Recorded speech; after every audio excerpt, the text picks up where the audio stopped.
એક માનવી આટલો ક્રૂર હોઈ શકે કે જે મોતના મુખમાં ઉભેલા કેન્સરના દર્દીઓના જીવન સાથે રમત રમે? જે દવા જિંદગી બચાવવાની આશા આપે તેમાં જ્યારે ઝેર કે નકામું પાણી ભરીને વેચવામાં આવે ત્યારે પાપની સજા શું હોવી જોઈએ?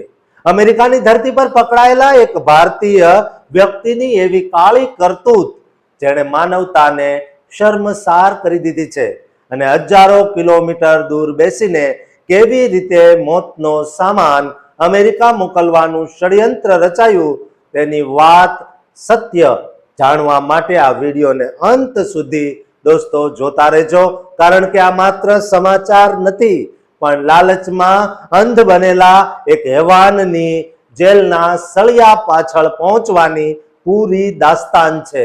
મિત્રો, માનવતાને હચમચાવી દેતો આ કિસ્સો બિહારના વતની એવા 45 વર્ષીય સંજય કુમારનો છે, જેણે કેન્સર જેવી જીવલેણ બીમારીમાં વપરાતી કિટરુડા નામની દવાની નકલી આવૃત્તિ વેચવાનું ભયાનક ષડયંત્ર રચ્યું હતું.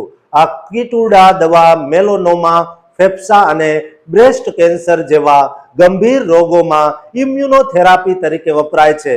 પણ સંજય કુમારે ઓગસ્ટ 2018 થી જૂન 2024 દરમિયાન આ દવાના નામે કેન્સરના દર્દીઓને માત્ર નકામું પાણી વેચવાની સાજિશ રચી હતી.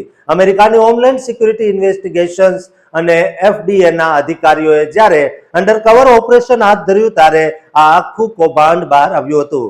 સંજય કુમાર 2024માં પોતાનો આ કાળો કારોબાર વધારવા માટે જ્યારે ભારતથી અમેરિકાના હ્યુસ્ટન પહોંચ્યો ત્યારે તેને ખબર નહોતી કે તે જેમને બિઝનેસ પાર્ટનર સમજી રહ્યો છે તે હકીકતમાં અમેરિકન એજન્ટ છે.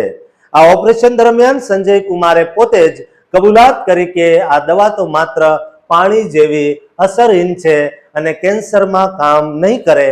તેમ છતાં તે મોટો નફો કમાવા માંગતો. લેબ ટેસ્ટમાં સાબિત થયું કે દવામાં અસલ સક્રિય તત્વો બિલકુલ નહોતું અને પેકિંગ પણ મર્ક કંપનીનું નકલી બનાવવામાં આવ્યું હતું. સંજયે અંડરકવર એજન્ટોને આશરે 75 લાખ રૂપિયા એટલે કે $89,268 દવા વેચી હતી.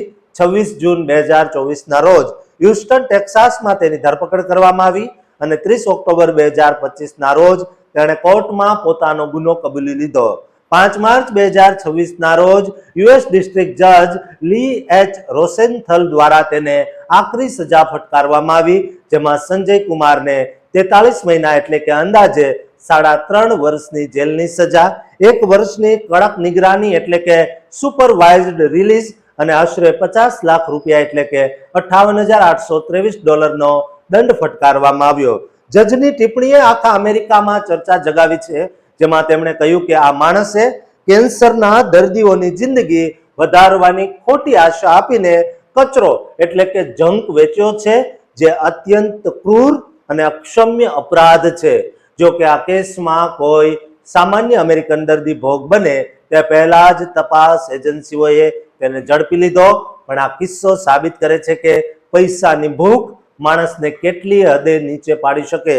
દિલ્હીના ગેંગ કેસ સાથે આને કોઈ લેવા દેવા નથી, પણ આ આંતરરાષ્ટ્રીય નકલી દવાનું રેકેટ તોડવામાં અમેરિકન એજન્સીઓને મોટી સફળતા મળી છે. દોસ્તો, વિદેશમાં વસતા આપણા લોકો માટે આ એક બોધપાઠ છે કે કાયદાના હાથ ખૂબ લાંબા હોય છે અને માનવતા વિરુદ્ધના ગુનામાં ક્યારેય માફી મળતી નથી. દોસ્તો, અમેરિકામાં રહીને આવા કાળા કામો કરનાર સુધી આ વિડીયો જરૂર શેર કરજો, કારણ કે જેલ તેમનાથી દૂર નથી અને આ ચેનલને સબસ્ક્રાઇબ કરવાનું ચૂકતા નહીં.